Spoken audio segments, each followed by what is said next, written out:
আমি রেডি হয়ে গেছি, একটু যাচ্ছি ছট দেখার জন্য। দেখি ছট দেখে আসি, আর নবরাত্রি চলছে, একটু মন্দিরগুলো ঘুরে আসি। মার্কেটেও কিছু কাজ আছে, বাড়িতে ভালো লাগছে না, ফাঁকা ফাঁকা লাগছে। মার্কেট থেকে একটু ঘুরে আসি, মনটা ভালো লাগবে।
আমি ছট দেখে বাড়ি ফিরলাম।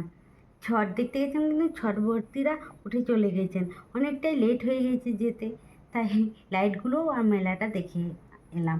একটু মার্কেটে কাজ ছিল, মার্কেটে ঘুরে এলাম।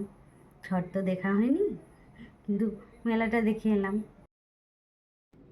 গুড মর্নিং জানাই সকলকে। আমি উঠে পড়েছি, ব্রাশ করে ফ্রেশ হয়ে গেছি। এবার একটু চা বিস্কুট খাবো। চলো, তারপর তোমাদের সাথে আবার দেখা হচ্ছে আমার। এই যে আমি এখন বসে টিফিন খাচ্ছি, মালপোয়া বানিয়েছি, ওই মালপোয়া খাচ্ছি টিফিনে। চলো, খেয়ে আবার দেখা হবে। চলো এবার একটু সবজি কেটে নিই। মা রান্না করবে, মাকে রান্নায় হেল্প করে দিই, সবজি কেটে নিই। এই যে এখন আমি এই ডাঁটাগুলো কেটে নিচ্ছি, আজকে আবার ডাঁটা চচ্চড়ি হবে। সব ডাঁটাগুলো কেটে নিলাম, কিছুটা আজকে হবে, কিছুটা কালকে হবে। একেবারে বসে কেটে নিলাম, ডাঁটা কাটা তো খুব ঝামেলার কাজ, ওই জন্য একেবারে বসে কেটে নিলাম।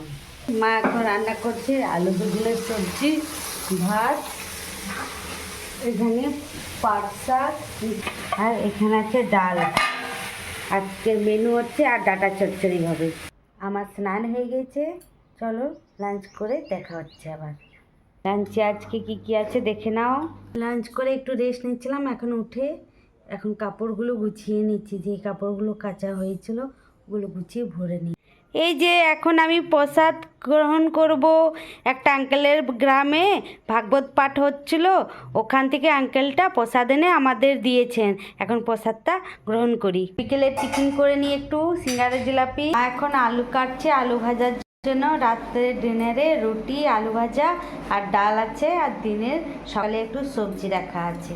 আর রুটি বানাচ্ছে, এবার ডিনার করব। এখন আমি ডিনার করে নিই। আমার ডিনার হয়ে গিয়েছে, এবার দেখা হচ্ছে নেক্সট ব্লগে। সবাই ভালো থেকো, সুস্থ থেকো, বাই, গুড নাইট।